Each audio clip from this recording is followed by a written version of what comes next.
हिमालय की लोक कथाओं में कुछ लोक गाथाएं अपनी सुमधुर भावना, तीव्र अनुभूति और सीधे कथ्य की सुंदरता से हृदय को सहलाने वाली भंगिमा की दृष्टि से अपूर्व कही जा सकती हैं।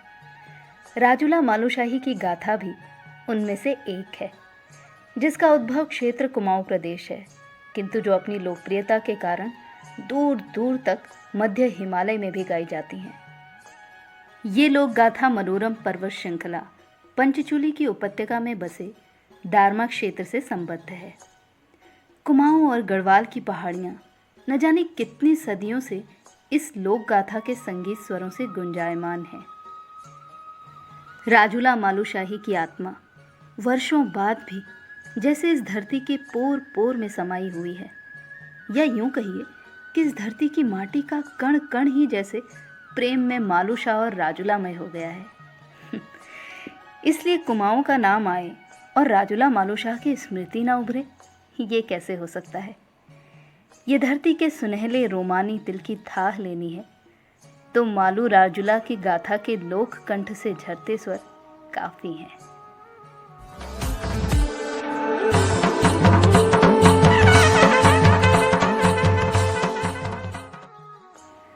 आदिदेव भगवान शंकर की तपस्थली नगाधिराज हिमालय पर्वत, जो आदिकाल से तपस्वियों की तपस्थली के साथ साथ आध्यात्मिक प्रेरणा का स्रोत भी रहा है, उसी की मनोरम पर्वत श्रृंखला पंचचूली की उपत्यका में बसे क्षेत्र मल्ला दारमा से होता है इस अमर प्रेम कथा का आरंभ। इसी मल्ला दारमा का एक संपन्न व्यापारी था, सोनपति शौक। भोट के हूणों के साथ उसका व्यापार चलता था। सोनपति वास्तव में स्वर्णपति अथवा संपन्नता का प्रतीक था। उसकी धर्मपत्नी गांगुली शौक्याण एक धनपरायण महिला थी। धन संपत्ति व प्रचुर वैभव के होते हुए भी शौक दंपति को एक ही महान दुख था कि उनकी कोई संतान न थी। समय बीतता गया पर निसंतान होने की वेदना उनके मुखमंडल से स्पष्ट दृष्टिगोचर होने लगी। इन्हीं निराशा के क्षणों में एक दिन गांगुली शौक्याण ने अपने पति सुनपति शौक से निवेदन किया कि जिस आदिदेव भगवान शंकर ने हमें इतनी संपन्नता दी है, क्या वे हमें जीवन भर संतान सुख से वंचित ही रखेंगे। क्यों ना इस बार हम मकर संक्रांति को भगवान बागनाथ की शरण में पावन तीर्थ बागेश्वर में जाकर अपने मन की व्यथा कहें। सुनपति शौक को अपनी पत्नी की बात में आस्था एवं विश्वास का आभास हुआ। फलतः जीवन में प्रयास का एक नया अध्याय प्रारंभ हुआ।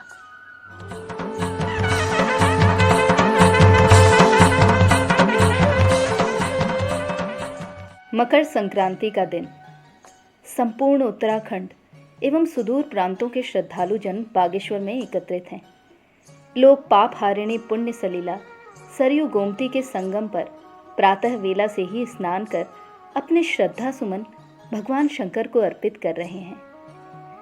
काया माया संतान एवं चिर संचित अभिलाषाओं की पूर्ति के अटल विश्वास को अपने अपने उर में लिए आशुतोष की मूर्ति के आगे असंख्य याचनाएं हो रही हैं। सुनपति शौक भी अपनी पत्नी के साथ मंदिर में पूजा करने हेतु जाने की तैयारी में है। इसी सुपर्व का पुण्य लाभ प्राप्त करने वैराट नगर के राजा दुलाशाही भी रानी धर्मा देवी तथा अनुचरों के साथ बागेश्वर में पहुंचे हैं। अपने विस्तृत राज्य का स्मरण आते ही निसंतान राजा विचलित हो उठते हैं। उन्हें भी भगवान शंकर से पुत्र प्राप्ति हेतु अपने करुण मन से याचना करनी है। मंदिर का प्रांगण संयोग से रानी धर्मा देवी एवं गांगुली शौक्याण का प्रथम परिचय होता है। दोनों एक दूसरे से आने का कारण पूछती हैं। दोनों निसंतान हैं। दोनों की व्यथा एक ही है। दोनों सगी बहनों की तरह परम मित्र बन जाती हैं। इसी मित्रता को जीवन पर्यंत निभाना चाहती हैं। फिर भगवान के सम्मुख ये प्रण करती हैं कि अगर हम दोनों में से एक को पुत्र और एक को पुत्री की प्राप्ति हुई तो हम उन्हें परिणय सूत्र में बांधेंगे। इस प्रकार अज्ञात भविष्य के गर्भ में संपन्न हुआ एक आशापूर्ण गर्भ गंधाक्षत।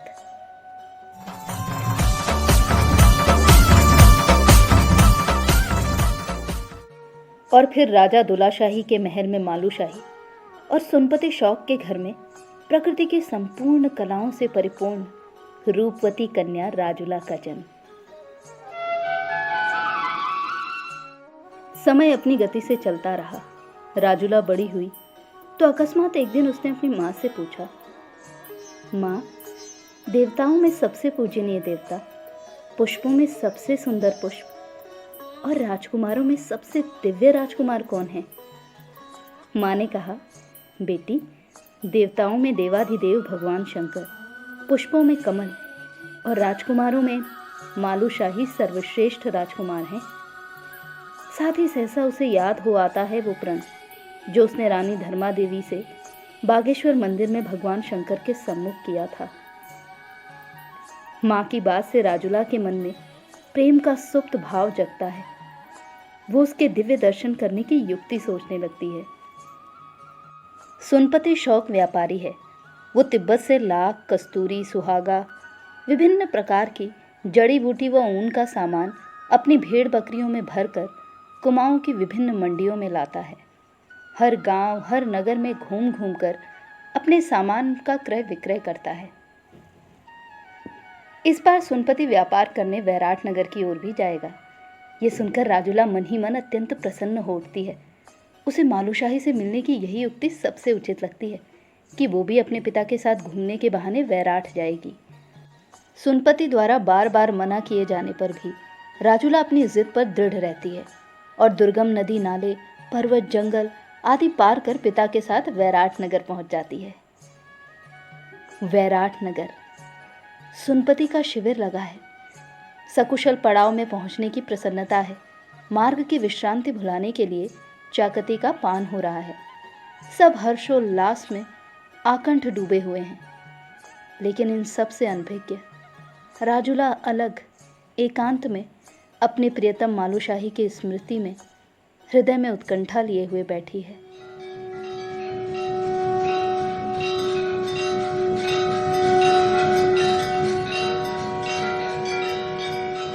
अष्टमी का पावन पर्व है।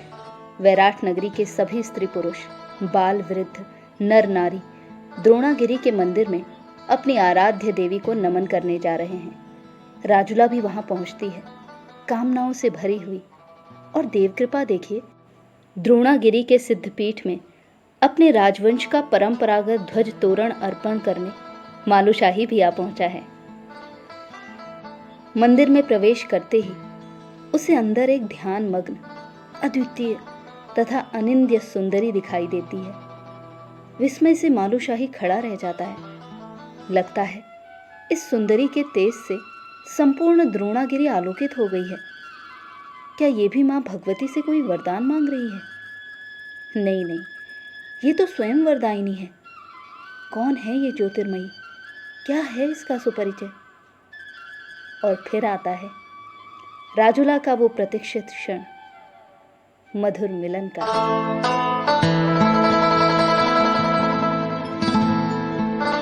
किंतु ये मिलन छिपता कैसे?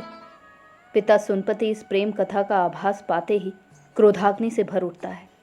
शीघ्र ही वो व्यापार छोड़कर वैराट नगर से वापस शौक देश जाने की सोचता है, ताकि दोनों प्रेमी फिर कभी न मिल सके। सुनपति क्रोध में ये कैसे सोच पाता कि उसकी बेटी मालूशाही के प्रेम में बावली हो गई है। सुनपति अपनी बेटी से भी ज्यादा अपने व्यापार को मानता है। अपनी इस योजना के अंतर्गत वो तिब्बत के हूण राजा ऋषिपाल के साथ राजुला के ब्याह का पूर्व में ही वचन दे चुका है। इस संबंध में वो कुमाऊं का ही नहीं, तिब्बत का भी एक प्रतिष्ठित व्यापारी हो जाने के मंसूबे बांधे हुआ है। विरहिणी राजुला अभी यौवन का प्रथम पहर भी नहीं देख पाई है, जबकि हूण राज ऋषिपाल बूढ़ा हो चला है। राजुला का रूप इतना संवेदनशील है कि सूर्य के ताप में घुल घुल जाता है और चंद्रमा की शीतलता में जम जाता है। पारदर्शी देह की स्वामिनी राजुला जब भूमि पर पांव भी रखती है तो दूब की घास की हरी छाया पड़ने से पांव के सभी पगनखों का रंग हरा हो जाता है। तो क्या राजुला उससे ब्याह कर गजपत से कुचली हुई सरोवर की कमलिनी नहीं हो जाएगी? क्रूर वधिक की रस्सी से जकड़ी कपिला सी परवश राजुला पिता के दल बल के साथ वापस लौट रही है। मालूशाही के वियोग में उसकी कोमल काया क्षीर्ण हो चुकी है। उसकी करुण दशा को देखकर उसकी माँ गांगुली बार बार उसे कारण पूछती है। आखिर राजुला के विरह का बांध एक दिन टूट ही जाता है और वो उसी के प्रवाह में अपनी माँ से वैराट के राजकुमार मालूशाही तथा अपने बीच के प्रेम संबंधों का रहस्य खोल देती है। उसकी माँ अपनी एकमात्र संतान का दुख नहीं देख पाती, पर विवश है गांगुली शौक्याण। एक ओर सुनपति का हठ और दूसरी ओर लड़की की ममता। एक ओर पतिपरायण नारी के लिए पति का आदेश और दूसरी ओर फूल सी सुकोमल कन्या की ममता। घोर अंतर्द्वंद। अंत में माँ की ममता विजयी होती है। वो बेटी को सांत्वना देती है। बेटी, अगर तू मालूशाही के प्रति इतनी ही आसक्त है तो वैराट देश जाकर मालू से कहना कि अगर तू सच्चा प्रेमी है, यदि तूने अपनी ममतामयी माँ रानी धर्मादेवी का दूध पिया है और यदि तेरी नसों में कत्यूरी राजा दुलाशाही का रक्त संचार कर रहा है, तो मुझसे ब्याह करने मेरे शौक देश आना। राजुला भगवान शंकर, कुल देवता, अपने इष्ट देवता आदि देवी देवताओं से याचना करती है कि उसे निर्विघ्न उसके लक्ष्य तक पहुंचाने में अपनी छत्र छाया प्रदान करें, विपत्ति के व्यवधानों को हरते रहें। तत्पश्चात राजुला शौक देश से अकेली ही वैराट नगर को प्रस्थान कर देती है। 7 दिन और 7 रातों तक निरंतर वनों, पर्वतों, घाटियों एवं दुर्गम पथों को पार कर राजुला अर्धरात्रि में मालूशाही के पास पहुंचती है और देखती है कि उसका प्रिय गहन निद्रा में निमग्न है। ज्ञात नहीं कि राजुला कब तक सम्मोहित सी अपने प्रियतम की छवि को निहारती रह जाती है। क्या वो स्वप्न देख रही है या सचमुच मालूशाही के सम्मुख बैठी है? सहसा राजुला की भाव तंद्रा टूटती है, पर मालू की नींद अभी भी नहीं टूटी है। प्रेमिका राजुला उसे नींद से जगाना भी नहीं चाहती, क्योंकि निद्रा में व्यवधान डालने पर मालूशाही को कष्ट होगा। तभी राजुला एक पत्र में अपने मन की व्यथा लिखकर मालू के सिरहाने रखकर शौक देश से लाई हुई सुगंधित पुष्पमालिका उसके गले में डाल देती है। कितनी अभागिन है राजुला कि जो इतनी दूर आने पर भी अपने प्रियतम से 2 बात भी ना कर सकी। आंखों से आंसू बहाते हुए बिना प्रतीक्षा किए चुपचाप राजुला वैराट से शौक देश की ओर चली जाती है। रात बीत गई है, भोर हो गई है। ब्राह्मणों का वेद पाठ तथा धर्म का रथ गतिमान हो गया है। घोंसले की चिड़िया आकाश में उड़ चली हैं। 10 दिशाएं आलोकित होने लगी हैं। योगी अपनी योग साधना में तथा भोगी अपने सांसारिक कर्मों में तल्लीन हो गया है। कहीं दूर कुंजों में किसी गोपाल की वेणु से राग भैरवी के स्वर मुखरित होने लगे हैं। मालूशाही जाग उठता है। जागते ही वो असमंजस में पड़ जाता है। अरे, ये क्या? ये सुगंधित पुष्पों की माला मेरे गले में कौन डाल गया है? और मेरे सिरहाने ये पत्र किसका है? मालूशाही विस्मय से पत्र पढ़ने लगता है। पत्र पढ़ते पढ़ते स्वयं ही कहीं खो जाता है। उसके मन प्राणों में पूर्वकृत अनुराग का विरहाकुल संगीत गूंजने लगता है। सारी वैराट राजुलामय हो गई है। संपूर्ण सृष्टि में वही कई रूपों में दिखती है। वो किंकर्तव्य विमूढ़ हो गया है। उसकी स्मृति उसे झकझोर डालती है। शक्ति का स्वामी मालूशाही प्रेम की शक्ति के आगे हार गया है। ये कैसा मोहक क्षण है कि प्रकृति स्वरूपा नारी की महाशक्ति ने अपने को सर्वशक्तिमान समझने वाले राजपुरुष को नत कर दिया है। मालूशाही अब राजकुमार नहीं, विरहाकुल प्रेमी बन गया है। पावन प्रेम की गुरुता के सम्मुख संपूर्ण राजपाट तुच्छ लगने लगे हैं। गेरुआ परिधान, गले में रुद्राक्ष, वह हाथ में तृष्णा घट सा कमंडल लिए अपनी प्रेमिका से मिलने एक योगी के रूप में घर बार छोड़कर चल देता है। राजहठ और योग हठ के सम्मिश्रण से ये योगी और भी हठी हो गया है।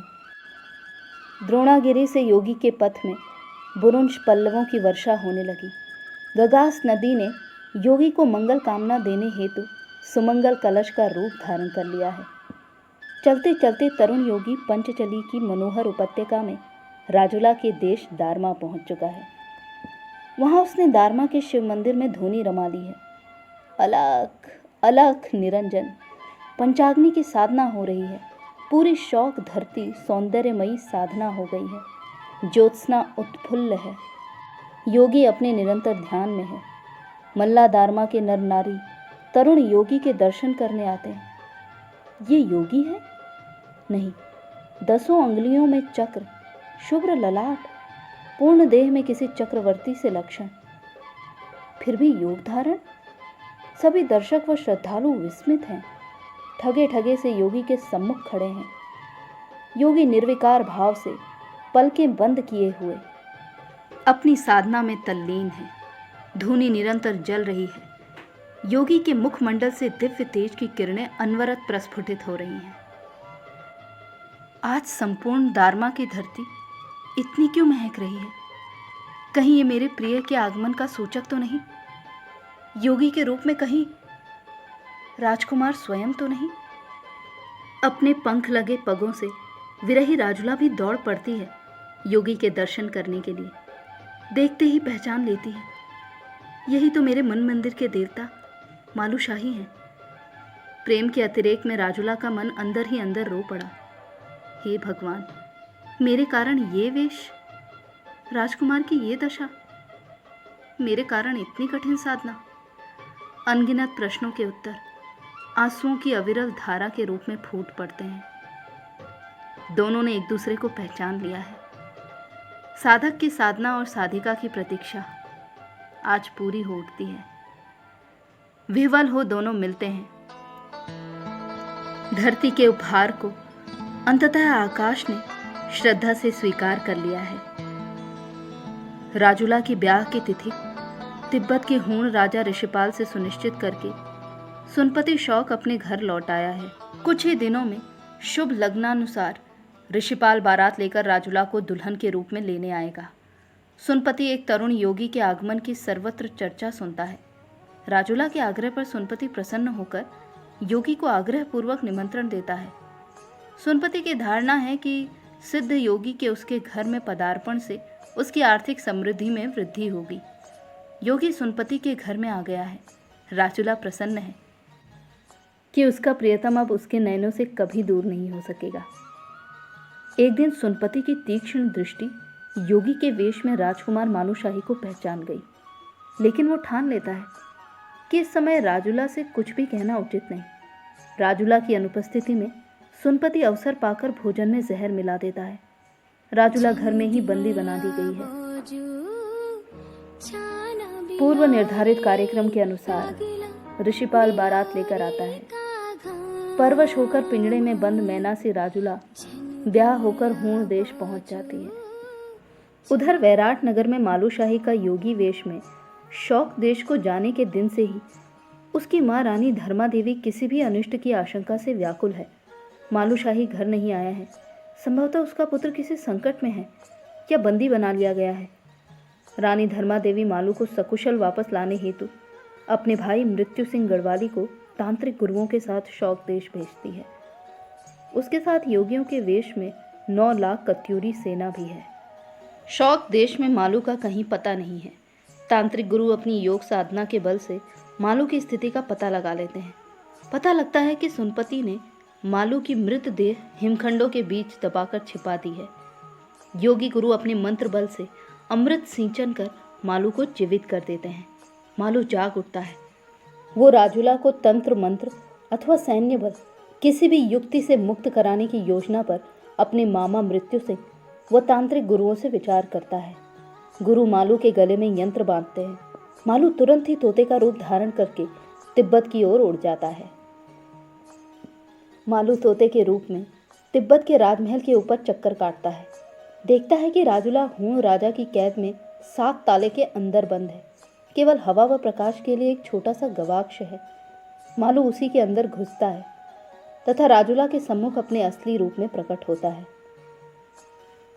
बिना व्यर्थ समय गवाए ही एक यंत्र राजुला के गले में भी बांधता है, जिसके फलस्वरूप दोनों तोता तोती के रूप में द्रुत गति से शौक देश की ओर उड़ पड़ते हैं।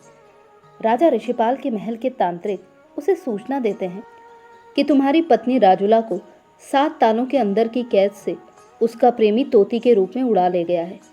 तभी तिब्बत के राजा की सेना बाज पक्षी बनकर तोता तोती का पीछा करते हैं। तब तक तोता तोती शौक देश की सीमा के अंदर पहुंचकर अपने असली स्वरूप राजुला मालूशाही के रूप में बदल जाते हैं और अपने गुरु व सेना के पास पहुंच जाते हैं। ऋषिपाल भी सेना लेकर तुरंत ही अपनी पत्नी राजुला को छुड़ाने के लिए शौक देश पहुंचता है। ऋषिपाल की सेना और 9 लाख कत्यूरियों के बीच घमासान युद्ध हो जाता है। सुनपति अपने आदमियों को लेकर ऋषिपाल का साथ देता है। शौक देश में आज वैभव की सत्ता व प्रेम की शक्ति के बीच निर्णायक युद्ध होता है। एक दूसरे को युद्ध में हराकर परम सुंदरी राजुला को पाने की होड़ लगी है। सैन्य बल के साथ साथ दोनों ओर के तांत्रिकों द्वारा तंत्र मंत्र बल का भी भीषण प्रयोग हो रहा है। अंततः अपनी सेना को समाप्त होते देख परास्त होकर हूण राजा ऋषिपाल अपने देश तिब्बत को भाग जाता है। सुनपति शौक घायल होकर जमीन पर गिर पड़ता है। अब सुनपति को अपने जीवन से मृत्यु अधिक प्रिय लगने लगी है। उसके जीवन में पश्चाताप व खेद प्रकट करने के अतिरिक्त अब शेष बचा ही क्या है? क्या उसको मरकर भी शांति मिल पाएगी? जीवन भर जिस समृद्धि व वैभव के कारण उसकी आंखें बंद थी, आज जीवन के अंतिम क्षणों में भीषण युद्ध ने उसकी आत्मा की आंखें खोल दी हैं। जीवन, धन, वैभव का मद, यौवन, बुढ़ापा, हर सांसारिक वस्तु की नश्वरता, ज्ञान, वैराग्य, मोह, भ्रम, अज्ञान, अच्छा बुरा, अपना पराया, जीवन ब्रह्म, लोक परलोक, मान अपमान, द्वेष प्रेम, आखिर ये सब है क्या? यही तो विडंबना है कि ये सब प्रश्न मनुष्य को उस समय उद्वेलित करते हैं जब उसके पास इस संसार में रहने के लिए पल भर का भी समय नहीं होता और इनके उत्तर खोजने से पहले ही वो महाप्रयाण कर चुका होता है। तभी तो ये प्रश्न आज तक संपूर्ण मानव जगत के समक्ष अनुत्तरित हैं।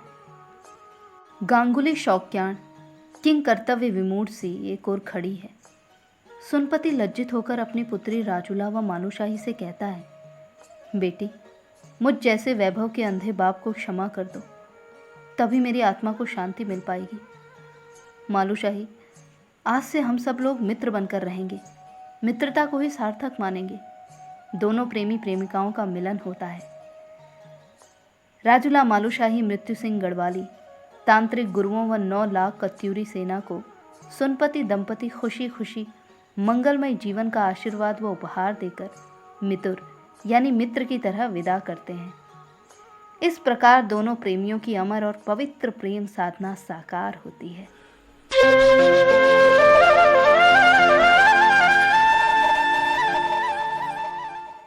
ये प्रेम गाथा राजुला मालूशाही की जुगल किशोर पेटशाली जी की पुस्तक से पढ़ी गई है। धन्यवाद।